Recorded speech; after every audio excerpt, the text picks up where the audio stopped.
అలా యేసు ప్రభు వారు వచ్చినప్పుడు మృతులైన వారు మొదటగా లేస్తారని దేవుని వాక్యం సెలవిస్తుంది. అందుకనే యేసు ప్రభు వారు నిన్ను నన్ను ప్రేమించాడు కాబట్టి, నిన్ను నన్ను రక్షించడానికి వచ్చిన వాడు, నిన్ను నన్ను ఆయన పరములకు తీసుకొని వెళ్ళడానికే, ఆయన రాజ్యంలోనికి తీసుకొని వెళ్ళడానికే యేసు ప్రభు అని నమ్మితే ధన్యకరమైన జీవితం ఇస్తాడు. నీ కష్టార్జితమును ఆయన ఆశీర్వదిస్తాడు. అందుకే 128వ కీర్తనలో రాస్తున్నాడు, చూడడానికి ఏమంటాడంటే, యెహోవాయందు భయభక్తులు కలిగి ఆయన త్రోవయందు నడుచు వారందరూ ధన్యులు.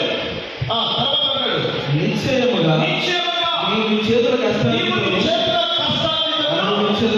అనుభవించెదవు.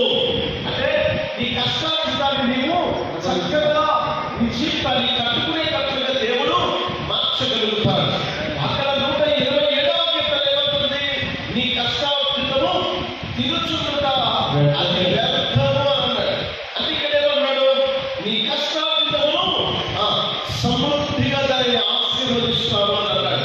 తెలుసా, అక్కడ దేవుడు